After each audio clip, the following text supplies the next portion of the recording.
For businesses and corporations, keeping the consumerist engine running is vital for their existence. So there are numerous tricks of the trade to keep people buying. One of them is something called planned obsolescence.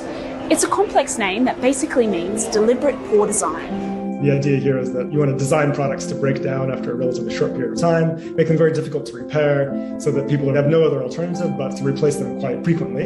A huge number of tech firms use this strategy. We know that white goods like refrigerators and washing machines, dishwashers and so on have increasingly short lifespans. They could last much, much longer with very little additional cost to make them more robust. But basically companies are incentivized to ensure that they break down in a short period of time. Obsolescence of the operational kind is one thing, but what about perceived obsolescence, when the product is still working but has become obsolete in your eyes? This happens so often and so insidiously that you probably don't even know which kitchen gadget, phone case or pair of sneakers you bought because you really needed to replace something, or because you were persuaded into thinking you needed something new even though what you already had was just fine. Advertisers have perfected strategies to keep us buying by exploiting our emotions, our fear of not fitting in, or our desire to be more attractive. Lift your beauty to new heights with new revitalizing Supreme Plus Youth Power Cream. Be the man of today. Boss Bubble. This kind of advertising is not telling you what the company's products are, but instead what you could be with their product. So if they want to call you crazy, fine. Show them what crazy can do.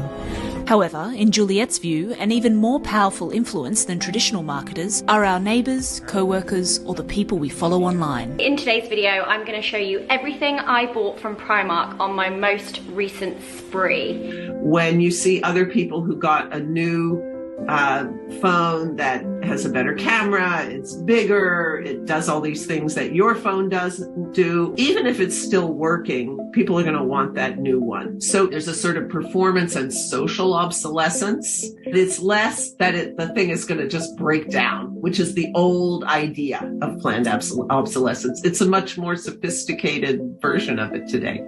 The point of building obsolescence into products is to create demand, something that justifies continuous buying. In the sphere of luxury goods, though, generating demand isn't enough.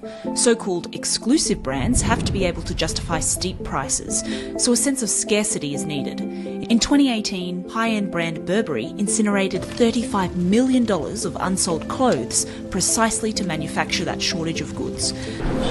What's remarkable about the transformation of humanity into a giant mass of insatiable consumers is how even fundamental needs have been sucked into the market system, meaning we're competing with each other to buy the things we need for a decent life.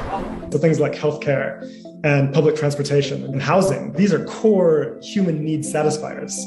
And there's a need in a growth-oriented system to ensure that needs are not satisfied as much as possible. And one of the ways that you do that is by privatizing these core goods. So as the cost of housing and medicine and healthcare increases, then we're under compulsion to work and produce more than we otherwise might need to in order to satisfy those basic needs. As long as the goal is growthism, then the objective quite often is to avoid meeting human needs or even sabotaging people's capacity to meet their human needs.